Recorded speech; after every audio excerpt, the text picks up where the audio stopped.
Mga kapatid, ang Diyos sa mga huling araw, alam natin na darating ang paghukom sa mundo. Sinabi ng ating Panginoong Hesus, magsisi kayo sapagkat malapit na ang kaharian ng langit. Hindi ba? Ngunit nakakalungkot dahil karamihan sa mga tao ay hindi ito siniseryoso hanggang sa huli na ang lahat. Tingnan ninyo ang mga araw ni Noe. Sa panahon ni Noe, nang dumating ang ulan, huli na ang lahat. At ganoon din sa mga araw ng Sodoma at Gomora, nagbabala si Lot, binalaan niya pati ang kanyang mga manugang dahil sinabi ng dalawang anghel sa kanya, sabihin mo sa buong pamilya mo, lumabas kayo sa lungsod, umalis kayo, ngunit hindi sila umalis. Kaya nang umulan ng apoy at asupre, huli na ang lahat. Ngunit sa mga araw ng Ninive, ang araw ng Ninive ay napakagandang pangyayari dahil siniseryoso nila ang babala ng Diyos. Kaya sila ay pinatawad at iniligtas ng Diyos. Ngayon, tingnan naman natin ang mga palatandaan sa mundo. Ano ang mga palatandaang nakikita natin? Mateo 24 verse 6-8. Marami na ang nakabasa ng talata ito sa Biblia. At mga kakarinig kayo ng mga digmaan at mga alingaungaw ng mga digmaan. Ingatan ninyo na huwag kayong magulumihanan, sapagkat kinakailangang ito'y mangyari, datapwat hindi pa ang wakas. Sapagkat magsisitindig ang bansa laban sa bansa, at ang kaharian laban sa kaharian. At magkakagutom at lindol sa iba't ibang dako. Datapwat ang lahat ng mga bagay na ito ay siyang pasimula ng kahirapan. Ang mga ito ay mga babala. Nakikita natin ang mga tagutom, salot, sakit, lindol at iba pang sakuna. Hindi lamang ito nangyayari sa ilang lugar, nangyayari ito sa buong mundo at sunod-sunod pa. Kung nangyayari ito ngayon, sinasabi nito sa atin na kailangan nating maging seryoso sa paghanap sa pagbabalik ng Panginoon, sapagkat kapag nakita nating nagaganap ang lahat ng ito, ibig sabihin ay malapit na siyang dumating. Hindi ito pagkatapos mangyari ang lahat, dahil kung mangyayari muna ang lahat ng sakuna at mamamatay na ang lahat, sino pa ang maliligtas? Naisip mo na ba iyon? Maraming tao ang namamatay sa kaliwat kanan, maraming namamatay sa iba't ibang lugar. Marami ang nagsasabi sa akin, napakaraming taong namatay sa paligid ko. Nakikita natin ang mga sakuna na kumikitil na maraming buhay. Kaya kung namamatay na ang lahat, kung lalo pang lumalaki ang mga sakuna, ano pa ang layunin ng Diyos sa pagliligtas ng mga tao? Palaging nagliligtas ang Diyos bago ang malalaking pagkawasak. At kung titingnan natin ang mga propesiyang ito, mga tagutom, salot, lindol, digmaan, at mga bali-balita ng digmaan, lahat ng ito ay nangyayari ngayon. Ito ang simula ng mga paghihirap. At dito natin dapat hanapin ang Diyos kapag nagsisimula na ang mga paghihirap. Ito ang mga kirot ng panganganak na binanggit ni Jesus, mga sakit ng panganganak na nagpapahiwatig na may isisilang na bago, na may bagong kapanahunan na magbubukas. Kaya kapag nangyayari ang lahat ng ito, ibig sabihin ay may bagong gawain ang Diyos. Babalik ang Diyos, magbubukas ng bagong kapanahunan at pangungunahan ang mga tao patungo rito. Tama ba? At ngayon, ibabahagi ko sa inyo ang isang talata ng mga salita ng Diyos. Sabi ng Diyos, sasapit ang lahat ng uri ng sakuna, sunod-sunod, daranas ng mga sakuna ang lahat ng bansa at lugar. Ang salot, tagutom, baha, tagtuyot at mga lindol ay nasa lahat ng dako. Ang mga sakunang ito ay hindi lamang mangyayari sa isa o dalawang lugar, ni matatapos ang mga ito sa loob ng isa o dalawang araw. Bagkus kakalat ang mga ito sa palawak ng palawak na lugar at titindi ng titindi. Sa loob ng panahong ito, lilitaw ng sunod-sunod ang lahat ng uri ng mga salot na insekto at mangyayari ang pinomeno ng kanibalismo sa lahat ng dako. Ito ang aking paghatol sa di mabilang na bansa at tao. Amen. Kaya ang babala ng Diyos ay mga sakuna. Kung gayon, paano inilalabas ng Diyos ang kanyang puot? Sa pamamagitan ng mga sakuna. Napakahalaga ng pagkakaroon ng tamang pagkilatis at pag-unawa. Hindi lamang basta isipin, ang Diyos ay darating sa mga ulap, dadalhin na niya ako, handa ako maghintay. Ngayon tingnan natin ito sa mga babala ng Diyos sa mga huling araw at maging sa buong kasaysayan. Palaging gumagamit ang Diyos ng tao upang balaan ng iba. Tingnan natin sa panahon ni Noe. Sinabi ng Diyos sa kanya na magtayo ng arka, tama ba? At nang itinatayo niya ang arkang iyon sa gitna ng kawalan, iniisip ng mga tao, ano ang ginagawa ni Noe? Bakit siya gumagawa ng arka? Marahil tinatanong nila siya, Noe, anong ginagawa mo? At sasabihin niya, gumagawa ako ng arka. Bakit? Dahil sinabi ng Diyos na uulan at babahain ng lupa. At dito pinagtatawanan nila si Noe. Lumabas si Noe upang sabihin sa mga tao, magkakaroon ng baha, halika, tulungan ninyo akong itayo ang arkang ito. Wawasakin ng Diyos ang mundo. Ngunit lalo lamang nila siyang pinagtawanan. Tinutya nila siya, ininsulto nila siya at inisip nilang baliw na matanda si Noe. Ngunit, baliw ba talaga si Noe? Hindi. Hindi siya baliw. Ipinangaral niya ang katwiran, ngunit patuloy siyang binaliwala at pinagtawanan ng mga tao hanggang sa dumating ang baha. At ano ang nangyari nang dumating ang baha? Silang lahat ay nalipol. Ang mga tumawa at kumutya ay nawasak. Ngunit si Noe at ang kanyang pamilya ay naligtas sa loob ng arka. Ginamit ng Diyos si Noe upang balaan ang mga tao sa loob ng 120 years. Paano naman sa panahon ni Lot? Binalaan siya ng mga anghel na tumakas palabas ng lungsod. Sinabi sa kanya na sabihan ang kanyang mga manugang at pamilya na umalis. Ngunit inakala nilang nagbibiro lamang siya o nililin lang sila. Kaya nang dumating ang kaparusahan, huli na ang lahat. Kaya kapag may mga taong nagpapahayag ng babala mula sa Diyos, dapat itong seryosohin. Sa panahon naman ni Jonas, ayaw niyang pumunta sa lungsod ng Ninive, kaya inilagay siya ng Diyos sa loob ng malaking isda. Ngunit kalaunan ay sumunod siya. Isinugo siya ng Diyos sa Ninive upang magbabala ng pagkawasak. Nagpakumbaba ang mga tao, nagsisi, at pinatawad silang lahat ng Diyos. Bago magwasak ang Diyos, palagi muna siyang gumagamit ng mga tao. Gumagamit siya ng mga tao upang ipahayag ang kanyang babala.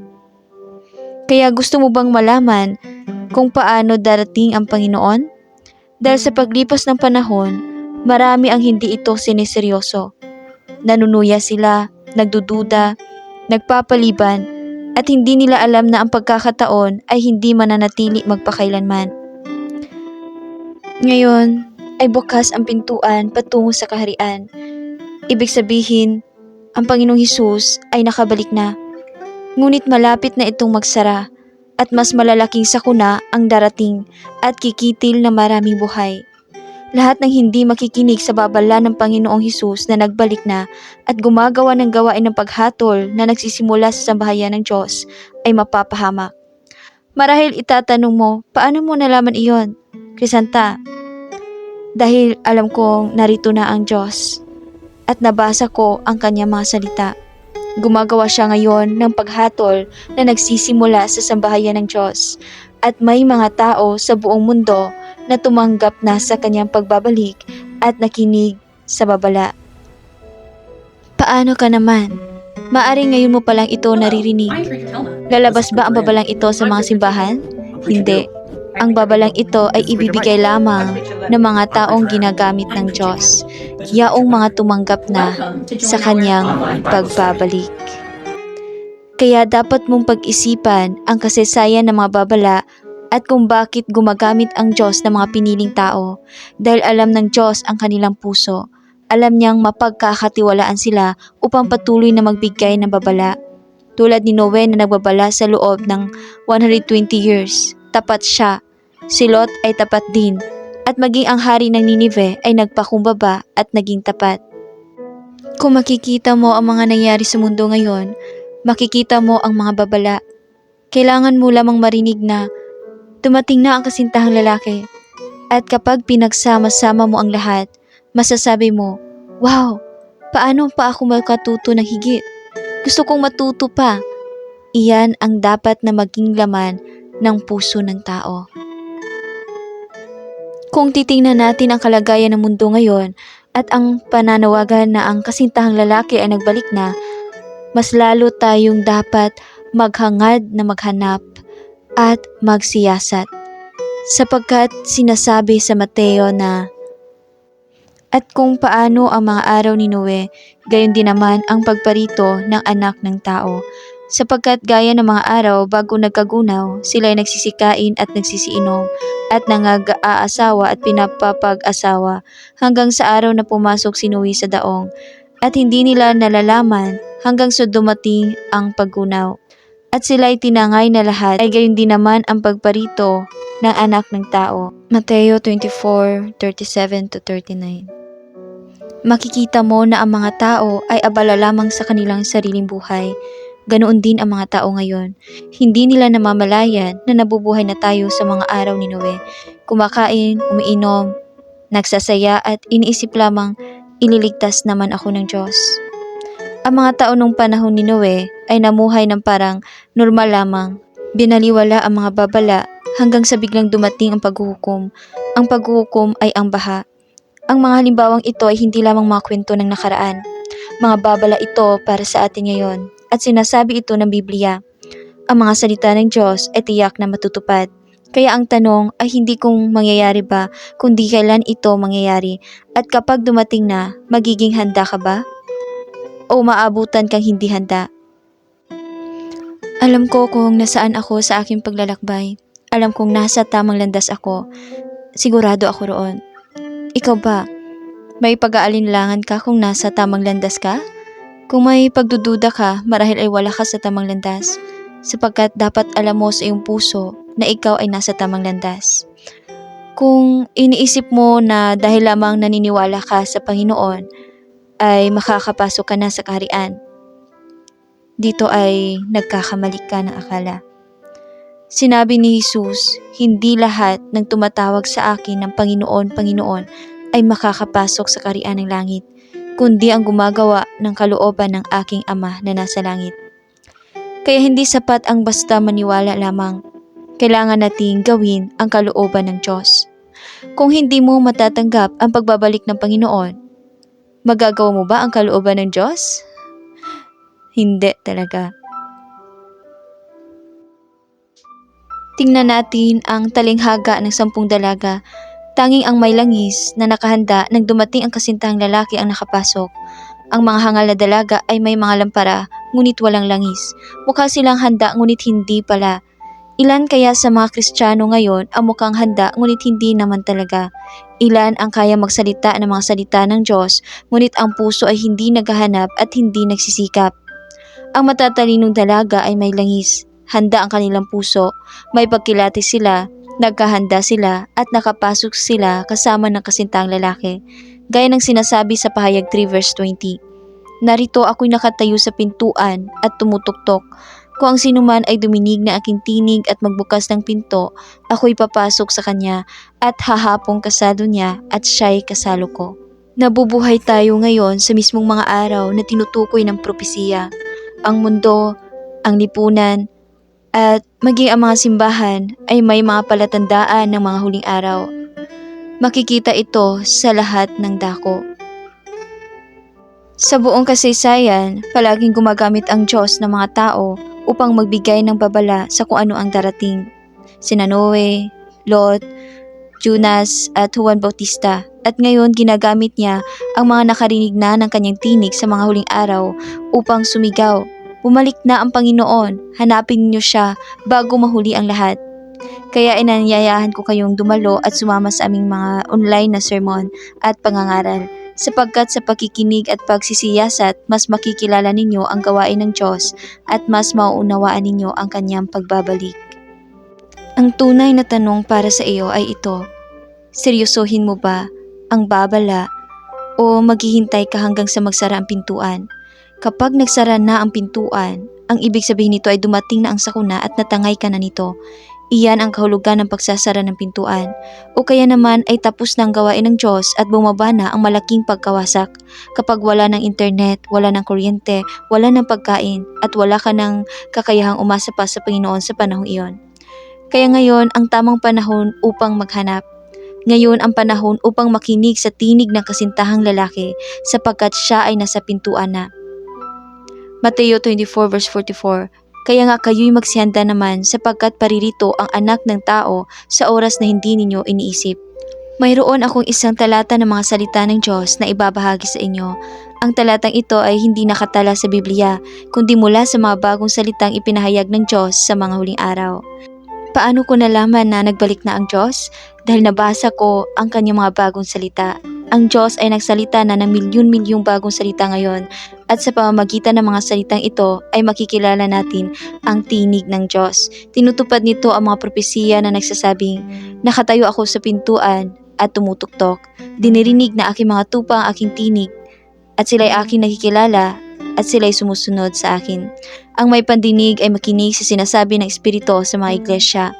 At ang pananampalataya ay nagmumula sa pakikinig at ang pakikinig ay sa pamamagitan ng salita ng Diyos.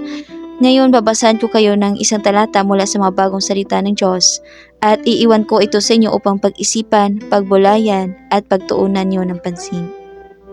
Sabi ng Diyos, ang mga nagnanais na makamit ang buhay nang hindi umaasa sa katotohanang sinambit ni Kristo ang pinakakatawa-tawang mga tao sa mundo. At ang mga hindi tumatanggap sa daan ng buhay na dinala ni Kristo ay namumuhay sa pantasya. Kaya naman sinasabi ko na kamumuhian ng Diyos magpakailanman ang mga taong hindi tumatanggap kay Kristo ng mga huling araw. Si Kristo ang pasukan ng tao patungo sa kaharian sa mga huling araw at walang sinuman ang makakalampas sa Kanya.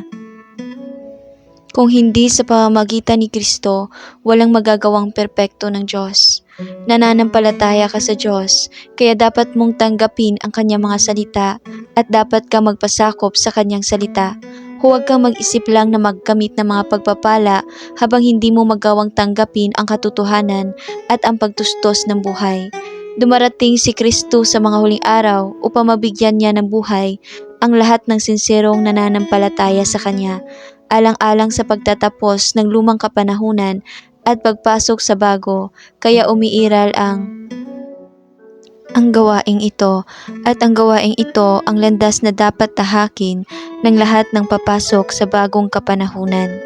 Kung hindi mo kinikilala si Kristo at higit pa rito ay kinukundina, nilalapastangan o inuusig mo siya, kung gayon ay nakatadhana kang masunog ng walang hanggan at hindi ka kailanman makakapasok sa kaharian ng Diyos. Ito ay dahil ang Kristong ito ang mismong pagpapahayag ng banal na Espiritu, ang pagpapahayag ng Diyos, ang siyang pinagkatiwalaan ng Diyos na gawin ang kanyang gawain sa lupa. At kaya naman sinasabi ko na kung hindi mo magawang tanggapin ang lahat ng ginagawa ni Kristo ng mga huling araw, kung gayon ay nilalapastangan mo ang banal na Espiritu. Maliwanag sa lahat ang nararapat na ganting parusa sa mga lumalapastangan sa banal na Espiritu. Sinasabi ko rin sa iyo ito, kung nilalabanan mo si Kristo ng mga huling araw, kung tinatanggihan mo si Kristo ng mga huling araw, wala nang iba pa ang makapagpapasan sa mga kahihinatnan nito para sa iyo. Higit pa rito, mula sa puntong iyon, ay hindi ka na kailanman magkakaroon ng pagkakataong makamit ang pagsang-ayon ng Diyos. Kahit na gusto mong makabawi, hindi mo mapagmamasdang muli ang mukha ng Diyos. Ito ay dahil hindi isang tao ang nilalabanan mo, hindi isang di mahalagang tao ang tinatanggihan mo, kundi si Kristo. Alam mo ba kung ano ang mga kahinatnan nito? Hindi isang maliit na pagkakamali ang ginagawa mo, kundi isang karumaldumal na kasalanan. Kaya naman pinapayuhan ko ang bawat tao na huwag niyang ilabas ang kanyang mga pangil at kuko o huwag siyang magsabi ng mga walang batayang komento sa harap ng katotohanan. Dahil ang katotohanan lamang ang makapagdadala sa iyo ng buhay at wala nang iba kundi ang katotohanan ang magbibigay kakayahan sa iyo na muli kang isilang at mapagmasdan mong muli ang mukha ng Diyos. Amen. Napaka makapangyarihan ang talatang iyon at hindi iyon sarili kong mga salita, iyan ay mga bagong salita ng Diyos. Makikita ninyo sa talatang iyon na malinaw na ipinapaliwanag na kung hindi mo tatanggapin si Kristo sa mga huling araw, wala kang pagkakataong makapasok sa kaharian ng Diyos. Kung ikaw ay lalapastangan o manunuya tulad ng mga tao noon, sa panahon ni Noe at ni Lot, at maging sa panahon ng Panginoong Hesus, kapag tinanggihan mo si Kristo, mawawalan ka ng pagkakataong makapasok sa kaharian ng Diyos. Hindi ka makapapasok sa kaharian. Kaya napakahalaga na tanggapin ang pagbabalik ni Hesus at mas lalo pang mahalaga na tanggapin ang pagbabalik ng Panginoon bago dumating ang mga malalaking sakuna na maaring kumitil ng iyong buhay, sapagkat narito na ang Diyos. Ginagawa na niya ang gawain ng mga huling araw. Kaya kung nais ninyong sumama sa aming mga pagtitipon at matutunan kung paano salubungin ang Panginoon at mas makilala pa ang kanyang pagbabalik, inaanyayahan ko kayo dahil hindi ko kayang ipaliwanag ang lahat sa maikling panahong ito. Halina at sumali sa aming pangangaral. Ang aming mga pagtitipon ay isang 8 araw na online sermon series. Sa unang araw ay pag-uusapan natin ang 2 paraan ng pagbabalik ng Panginoon. Sa ikalawang araw ay tatalakayin natin ang paghatol. Ano ang pagkakaiba ng paghatol na nagsisimula sa sambahayan ng Diyos? Paano ito nagiging paglilinis? At ano naman ang paghatol para sa mga hindi mananampalataya? Sapagkat nangyayari ang mga ito ng sabay at nagaganap na ngayon. Sa ikatlong araw ay pag-aaralan natin ang 3 yugto ng gawain ng Diyos sa pagliligtas sa sangkatauhan. Sa 3 yugtong ito, tinatalo rin ng Diyos si Satanas. Dito rin ipinapakita kung bakit gumagamit ang Diyos ng iba't ibang pangalan at ang lahat ng ito ay ipinahayag ng Diyos mismo, hindi galing sa imahinasyon ng tao. Sa ika-4 na araw, ibabahagi namin ang mabuting balita ng pagbabalik ng Panginoong Hesus, kung paano malalaman na siya ay narito na at kung paano maririnig ang pananawagan ng kasintahang lalaki. At sa ika-5 araw, pag-uusapan natin ang pagkakaiba ng tunay na Kristo at huwad na Kristo at kung ano ang kahulugan ng pagkakatawan tao ng Diyos, paano nagiging tao ang Diyos. Kapag naunawaan mo ito at natutunan mong kilalanin ang pagkakatawan tao, hindi ka malilinlang ng mga huwad na Kristo. Sa ika-6 na araw, ating tatalakayin ang lokasyon at ang mga mananagumpay na nabuo na at nahanda ng pumasok sa kaharian ng langit. Sa ika-7 araw, ipapakita namin ang mga bagong salita ng Diyos, ang kanyang mga patunay at ebidensya upang makita ninyo mismo ang katibayan ng pagbabalik ng Panginoong Hesus. At sa ika-8 araw, ihahayag namin ang hiwaga ng tunay na simbahan na itinatag ng Diyos, kung saan kayo dapat mapabilang, ano ang tunay na simbahan sa mga huling araw, at paano maisasakatuparan ang kaharian ng Diyos dito sa lupa. Lahat ng paksang ito ay mga bagay na maaring hindi ninyo pa naririnig noon, kaya inaanyayahan ko kayong sumali sa aming libreng online na pangangaral. Mayroon kaming pagtitipon araw-araw, alas 7:30 ng gabi at meron ding panghapong schedule araw-araw. Kailangan ninyong sumali ngayon, napakahalaga ng panahong ito. Huwag nang maghintay sapagkat nagbalik na ang Diyos at napakahalaga nito para sa atin. Kung kayo ay tunay na mananampalataya ng Diyos, dapat ninyong seryosuhin ang babala. Hindi mahalaga kung naayon ito sa inyong dating paniniwala. Ang Diyos ay hindi kumikilos ayon sa iniisip o paniniwala ng tao. May sarili siyang plano at ito ang pag-aaralan natin sa ika-3 araw. Ang planong ito ay inihanda niya sa loob ng libu-libong taon. Ngayon ay nasa mga huling araw na tayo at nakapasok na sa isang bagong kapanahunan, ang kapanahunan ng kaharian. Narito na ang Diyos at itinatatag niya ang kanyang kaharian ngayon at nakikita ninyo ang unti-unting pagbagsak ng kaharian ni Satanas. Kaya halina at sumali kayo at maging bahagi ng pagtatayo ng kaharian ng Diyos. Sumali sa aming mga pagtitipon upang matutunan ninyo ang lahat ng mga aral at kaalaman na ito. Sumali ako sa mga sermon na ito 4 na taon na ang nakalipas. Nakita ko kung paano ako pinangunahan ng Diyos patungo rito. At sa 4 na taong iyon, malaki ang pagbabago sa aking buhay at pananampalataya. Dito ko rin nakilala ng tiyak na nasa tamang landas ako, sapagkat 4 na taon ko nang binabasa ang mga bagong salita ng Diyos. At kapag binabasa ninyo ang mga bagong salita ng Diyos ngayon, talagang mapapawaw kayo at napakalaki ang kaibahan nito sa mga salita sa Biblia. Nagbibigay ito ng buhay, naghuhusga sa atin at nagpapakumpleto sa atin. Tinutulungan tayong makilala kung sino tayo at higit sa lahat makilala ang Diyos. Kaya kung nais ninyong matutunan ang tungkol sa pagparito ng Diyos, halina at sumali sa aming mga sermon. Kung handa ninyong tanggapin ang pagbabalik ng Panginoon, sumali sa aming mga pagtitipon. Pagpalain kayo ng Diyos at umaasa akong magkikita tayo sa susunod.